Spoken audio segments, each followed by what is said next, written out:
হয়েছে গাজা। কোথায় আরব বিশ্ব, কোথায় মুসলিম বিশ্ব নেতারা? পবিত্র মাহে রমজানে ফিলিস্তিনিদের সঙ্গে কি ঘটছে কেউ কি দেখছে না? ফিলিস্তিনি জনগণের বিরুদ্ধে গণহত্যা চালাচ্ছে ইসরায়েলি বাহিনী। নেতানিয়াহু রাজনৈতিকভাবে দেউলিয়া, ক্ষমতায় টিকে থাকতে জনগণের সমর্থন পেতে আবারও যুদ্ধে নেমেছেন। আমাদের ভাগ্যটাই খারাপ, বারবার আমাদের সঙ্গেই এসব হচ্ছে।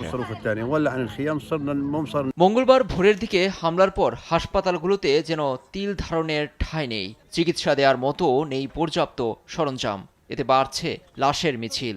একদিনই 4 শতাধিক ফিলিস্তিনির লাশ দেখেও ক্ষান্ত হচ্ছে না তেল আবিব। আরও অভিযানের আভাস দিয়ে উপত্যকার বেইত হানুন সহ 4টি জায়গা দ্রুত খালি করার নির্দেশ দিয়েছে ইসরায়েলি বাহিনী। ফিলিস্তিনিদের শত্রু আখ্যা দিয়ে কোনো দয়া দেখানো হবে না বলে ঘৃণ্য মন্তব্য করেছেন জাতিসংঘে নিযুক্ত